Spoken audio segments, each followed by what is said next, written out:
Pardon the interruption, but I'm Mike Tony. LeBron James gave my son his wristband after last night's win. He's going to treasure that forever. I'm Tony Kornheiser. Put it on eBay, Matty.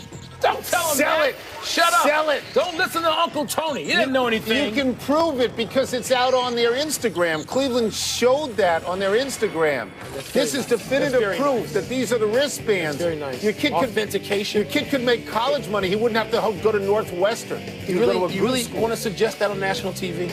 Huh? You want to start like Christmas week, Hanukkah? You want to go there? Huh? Welcome to PTI, boys and girls. In today's episode, the Cowboys get a break.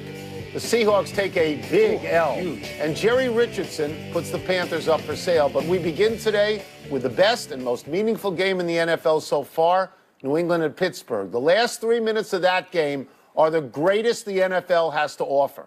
Perhaps the most important play of the game was the reversal of the apparent go-ahead touchdown pass to Jesse James because James did not control the ball as he hit the ground in the end zone. Wilbon, are you at peace with that call? No, I'm not at peace with any of the calls where the league can't decide what a catch is. A league that's nearly 100 years old and can decide whether to use the greatest things that technology has to offer or go Flintstone. It still can't determine what a catch is. There's three things you need in football: a throw, a run with the ball, or a catch. And they can't get it right. It was a great game. Yeah. And Pittsburgh did some bonehead things after that. First and second and third down. What are you doing? You don't need to do that. Run the ball. You got Le'Veon Bell. You don't need a timeout. You got 28 seconds. You can spike it. Don't play into New England's hands. And they did. But I'm not at peace with any of the catch rulings yesterday, and starting with that one. I'm completely fine with it because it's the rule. You could assemble Change the 100 rule. Referees. That's a different thing. But it's not different. I'm not at peace with it. You want to change the rule, change the rule. it. It's been in there since Dez Bryant. They haven't changed it. I'm fine with the call. Pittsburgh still could have won that game. They could have. Okay, but Ben Roethlisberger went to a little bit of trickeration. Yeah, I had company in my house. I'm still watching the game. They are sitting at the table. And suddenly everybody in the house hears this. Oh, my God, it's Seattle. It's Seattle. One more time, because that's the interception. The Super Bowl. Now it's 5-0. The last five games. There's a couple of things that need to be said. One is Pittsburgh, you're at home. You get a field goal. You don't do this other stuff. No, you get a field goal and you go to overtime. Or you run the ball and then spike it if you have to stop the clock if you don't get in. 2 words about Rob Gronkowski. He's great. He dominated that game. He need to? We're going to get into behavior Dominated the game. We knew that coming. They middle lost, of the field, they lost no in Ryan Miami. Shazier. That's right. We thought that could happen. That's right. Gronk has to behave badly. I want to see this again. What is that? I want to see this in the doing? playoffs. This was, by the way, the highest-rated NFL game all year. I want to see this in the playoffs because it's going to be absolutely thrilling. No, and I hope Antonio Brown is not healthy. Be thrilling. Why? Because the Patriots will beat their brains out. You know what the Steelers seem? They seem a little flawed because the same sort of intellect that characterizes the New England play decade after decade, the last 20 years, it characterizes the Steelers' play even more decades. But that team now seems to do dumb things, and I don't know why that is. Because they're a smart team. They've proven it over. They got 2 Super Bowls, some of these people. What are they doing? I want to see it again. You know what? It'll be a blowout if it happens the next time. Blowout. Okay. Even Tony Dungy, a former Steeler, when Rodney Harrison, a former Patriot, tried to say, oh, yeah, Pittsburgh can win that game, Tony said, no, they can't. He's right. There's so much NFL drama to get to, like in Oakland, where the Raiders might have lost a game on a first down mark determined by a folded index card.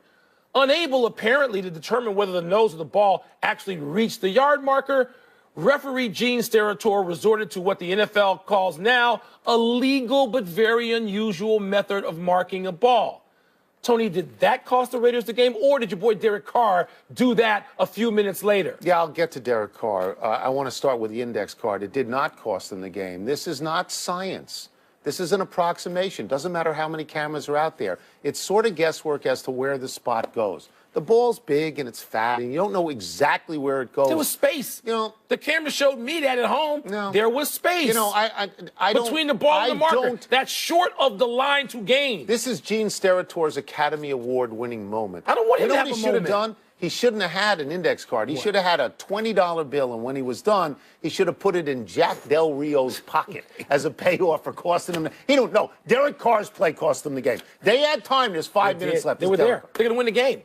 They're going to win the game. They're going to make me 15-1 in the confidence pool this week, atop the leaderboard. Money, money, money, money, money, money, money, money, money. Instead, a play that now every high school quarterback ought to know. Listen, I know we've done this maybe when you were a freshman and a sophomore, but you can no longer toss the ball at the pylon right. and have it go out of the end zone and have it. It's an idiot play. Right. It's even dumber. Roethlisberger may be my favorite quarterback in the league. I love Ben. But you didn't like that play. I didn't like his play. Throwing that pass. And then Carr, and this play is too dumb. Yeah. Carr's play is inexplicably stupid because you're watching it 2 and 3 times a week. What is he doing? They're the most disappointing team in the AFC. Once again. No, they are. Well, no, you usually think it's the Chargers or something like that. But to go back to the spot of the ball, it's not an exact science. You have to live with it. Don't it's use an index cards. approximation. Seriously? It's approximation. What are they, the Flintstones? No, Barney it's not Rubble? the Flintstones. No, the high-tech it's league. an approximation. Let me pull out You're going to have a grid on the entire... You want to double? Why would you want to triple it and fold it over? Make it thicker. That so you can make them miss the first down by even more. Last week, we were all ready to count out the Philadelphia Eagles when they lost Carson Wentz. 7, yesterday, 8, 9, 10. Nick Foles threw 4 touchdown passes, and the Eagles, as usual, went over 30 points. Now, granted, they were playing the helpless New York Giants, and they never broke away. But, Wilbon, did Nick Foles' performance lead you to believe that the Eagles should not be counted out? What am I doing right now? You're counting out. You want to count him out? Arthur Mercante. You want to count him out? 7, 8, 9. He was a starter in the league for that team. I like to be antagonistic sometimes, particularly toward I-95 teams. Foles is good. I never understood why they got rid of him. And then it worked out again because they got Carson Wentz. Yeah. Foles is good. Foles may be the best backup in the league. Now that Garoppolo's not a backup anymore. Right. Foles may be that. But this is the Giants. So Foles did exactly what he and the Eagles needed to do, should do. They were fine. They won a game against a homecoming opponent. But it is still a homecoming opponent. So he's got to do that against somebody else before I declare them in the Super Bowl. That's fine. But here's the notion that I want to present to you. That maybe that's a really good team. They can really run the ball. They are really good. And they've got quality receivers. Yeah. And maybe a quarterback can step in there. And there are certain teams, we saw it in Green Bay, it didn't work out. It didn't work anywhere. But maybe you can step in with the Eagles, especially somebody who has background in that city and has been a starter there before. Okay. And maybe we shouldn't do the Arthur Mercante. No, I was doing that to be ridiculous. I think you're possibly right. But we can't, when the jury has to come in, not right after the Giants game. But you look around at the NFC where there is no clear favorite. That's right. Because you would look at Case Keenum in Minnesota. Yet. I know you don't. And you don't trust the defense of New Orleans completely, and you can't trust Carolina. Seattle is gone. They're done. And the Rams were 3-13 last year. Hold on, Rams. Wow. So the Rams look. We'll get to that. The Eagles might have won, but no way did they look as impressive yesterday as the Rams, who stunningly dismantled those Seahawks in Seattle. It was Pete Carroll's worst home loss as a coach. And it had to be humiliating for him to watch his quarterback, Russell Wilson, get sacked 7 times, tossed around like a ragdoll, Tony. Yeah. Todd Gurley equally had his way with the Seahawks' once formidable, now laughable defense. Tom, what jumps out at you most, the Rams' dominance or Seattle's ineptitude? I think we're probably going to disagree on this one because the Rams jump out to me. Okay. The Rams are really good at this point. They are. Seattle is known for its defense. The Rams would run a reverse, and then the Rams would run a screen pass, and Seattle was woefully slow and didn't know what was going on. Second and third team guys. 34-0 at the half. I mean, to me, the Rams are a wonderment to me. They are. And everything you said, yes, check. The story is the Seattle Seahawks are done. Talk about wanting to count somebody out. 7, 8, 9, boom, bell, go to your corner, get your cut man. They got to start over. They're done. Because you can't just say, okay, when Richard Sherman comes back, you can't just do the whole list of when somebody comes back. On the offensive side of the ball, they've been living on Russell Wilson, who played miraculously for like 3 quarters of the season. Last 2 games, and now he's out. He's not the MVP. He's got entire defenses saying, they stink. We're not going to let him beat us. Let me go over this, though. Because the Rams were 3-13 last year. Yeah. Jared Goff was considered a tremendous bust last year. Todd Gurley had a bad year last year. Todd Gurley now has, and I go to the glasses, he's got 17 touchdowns. Yeah. Jared Goff, the bust, has 24 touchdown passes and only 7 picks. Coaching. They are coaching. Bing. Okay? Coaching. It is Sean McVay and it is Wade Phillips. Yeah. And if you're the Redskins, do you ever say to yourself, how do we, I know he's young, No, how do we let this guy go? Because every club what if he's special? Well, no, there's no what if. He's proving that now before our eyes. It's coaching. We don't say that a lot. Well, not lately. It's because we got crazy moves. By the way, in that earlier segment, it's like I blame Ben Roethlisberger for the whole thing. I don't want to do that. What is that play being called for? Why are they calling that with Le'Veon Bell? You don't have your best receiver. Your best receiver is getting his calf checked in the hospital. We love Mike Tomlin, do we not? We do. Is that not coaching somewhere? Offensive coordinator, Haley, whoever. Unless that came from the quarterback himself and said, let's go. I can't believe it. After publication of an article in Sports Illustrated detailing questionable behavior, which resulted in multiple secret payments to employees, Jerry Richardson announced last night he would sell the Carolina Panthers after this season concludes. Wilbon, what does this mean for the team and the league? Tony, I don't know. I'm not looking big picture here. I'm looking smaller picture. This reminds me of the clown out at the Clippers a few years ago that had to be bumped aside. Donald Sterling. This reminds me of that, even if it's not as severe as that. It's spectacularly crash landed as that. There are elements of it. And I don't know what it means. It means that he's going to make $2 billion because he bought it for $200 million. He's going to sell it for $2 billion. So I don't care about that. And the league's going to have another owner in March right now, so I don't care about them. I'm thinking about the employees who had to endure whatever they had to endure. I'm wondering what exactly it is he said of a racial nature that would cause a scout to successfully get money, sue him, and win. And there's elements here where you go, really? I mean, Jerry Richardson, like how long did people know about behavior that should have been checked? So the first thing I thought of about this was I did think of Adam Silver and Donald Sterling, and I thought that in this particular case, the league stepped right in. Because who does the league want to be an owner? A former player. Of course they want a former player to be an owner. Yeah. And I believe, and I will bet this, that they went to Jerry Richardson very quickly and said, we're going to let you walk out of here. And we're going to let you make money on this deal, but you have to walk now because we absolutely cannot have this. In terms of what it means to the league, they bring in another owner, they're fine. Maybe Michael Jordan sells the basketball team, buys the football team. I don't know. In terms of what it means to the team, it doesn't mean as much as if Cam Newton has a good day. I mean, owners actually hurt teams more than they help teams because they think they know more than everybody. There was an emotional nature when Cam Newton had to answer that for the second time. They said, hold on.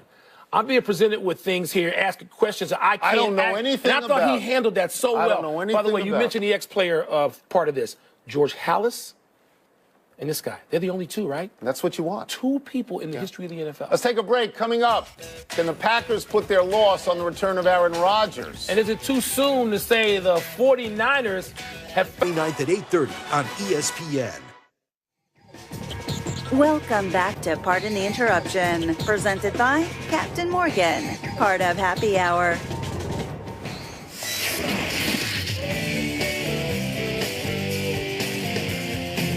It's mail time. Let me see what treasures await us here. Don't be sarcastic. Were you expecting more out of Aaron Rodgers? No, Aaron Rodgers was going to be rusty. He was a little rusty through those picks. But he also had his team in position with a nice slant pass completion, I think inside the 30-yard line, with time left to tie the game. And they're at Carolina, a better team than them, on the road against a team with the same incentive, get to the playoffs. And so Aaron Rodgers had his team in position to go to overtime. What more do you want from Aaron Rodgers? Receiver dropped the ball. Receiver dropped the ball. Look, we talked about this before. It's a great fairy tale story. But at Carolina, Minnesota, at Detroit, that's tough. Too hard. It was too hard. That's tough. Yeah. I think something should be said about the team, Carolina, now. Yeah. I mean, I know they don't score a tremendous amount of points. I believe they're 12th overall in scoring points. But they've won a lot of games. They just got Greg Olsen back. They're good. Yeah. They've been there before. It's like the reason you look at Carolina and Atlanta with some trepidation is because they've actually gotten to there recently. Cam, I think in the last 4 games has gone 11 touchdowns to 1 pick. He's on a roll. Yeah. Hot quarterback, good defense. That can get you a ways. We've seen it happen. Yes. All right. This really is directed at you because I didn't bail on them. Can we trust the Chiefs again? No. Oh, you're still not going all in? I'm going to tell you why. You're going to ride with Derek Fumbleitis Carson I'm going to tell you why you can't trust the Chiefs again. Why not? Because the middle of their season was truly terrible. And it wasn't 1 or 2 games. It was like 5 or 6 games. Okay. Now, what you like about them is the way they beat Oakland and the way they beat the Chargers tells you that in must games, which are playoff games, single elimination games, you can like them. The bad news for them is New England and Pittsburgh. Now, they beat New England in the first game of the year. Say, wait a minute. They did. So it's not a question of trust them, but you can look and say, okay. I got an analogy. And this doesn't get me all the way where I want to go, but trust them. Kansas City, been a long time since they've been to a Super Bowl. So I'm going to use this analogy. Supposedly the Los Angeles Dodgers.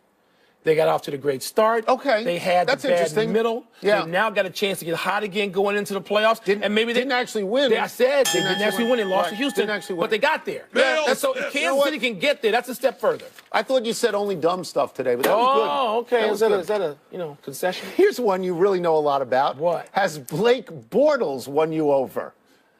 No.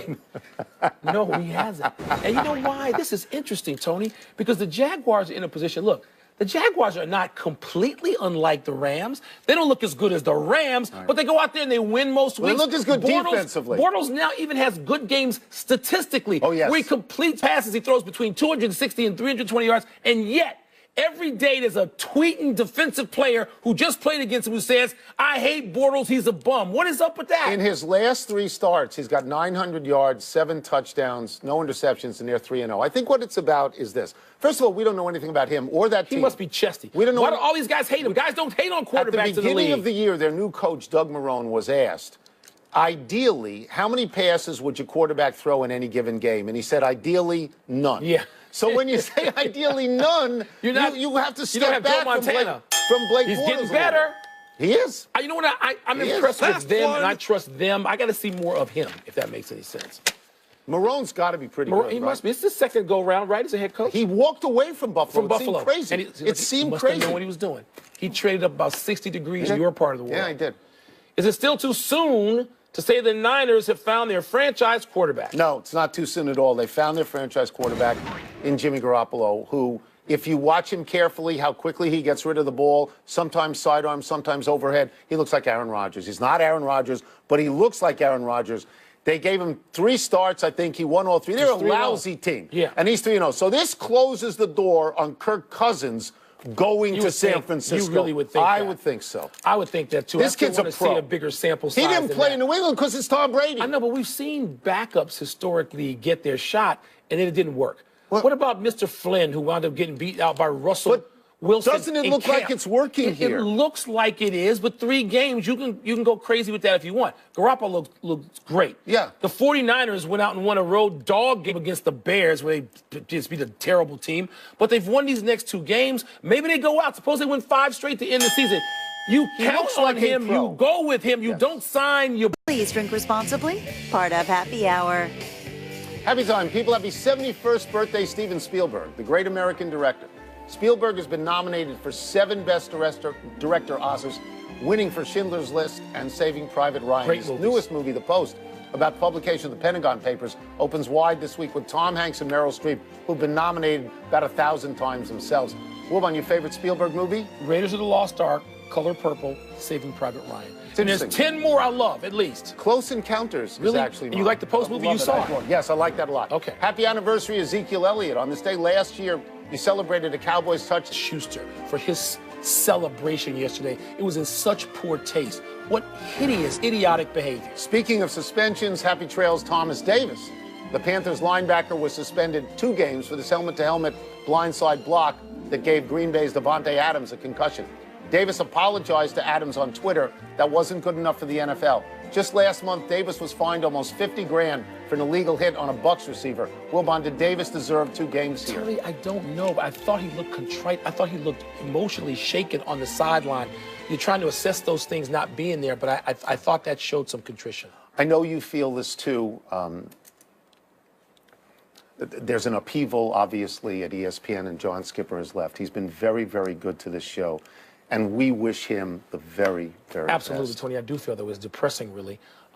Seeing the announcement, I feel his support, his championing this show, and something more newly for me that I've been involved in, a lot of us, the Undefeated, these are important things to us, and he has been there for us for a long time. Let's go to the big finish. The Browns are now 0-14, but they get the Bears. Your thoughts? You know my fears. I told you this for 4 weeks, the Browns are going to get a win. Andrew Luck's going to return to Indy this week, start throwing, hope to avoid another surgery. Dr. TK. Yeah, I fear another surgery, anything but another surgery. He's got to get That back could out end the there. He's career. got to, you know. Isaiah Thomas targeting his Cavs debut in early January. Is that a big deal? Enormous deal. You're going to add him to the roster of the Cleveland Cavaliers. They look good now. Drop LeBron another weapon out there. They look good now. Brad Shepard reports that Vince McMahon is looking at bringing back the XFL. You in favor of that? No, it was not it was out there for a week and a half. The ratings It was tanked in the third spectacular for week. 2 weeks. No. That was it. Last one, Kobe Bryant is getting both jerseys retired tonight. Shouldn't it be just one? Look, I'm in favor of retiring whatever Kobe wants, but I'm the number 8 guy. What about you? 8 or 24? Which one? 24, actually. We're out of time. We'll try and do better the next time. I'm Tony Kornheiser. And I'm Mike Wilbon. Same time tomorrow, knuckleheads. Now we send you to Susie Colbert and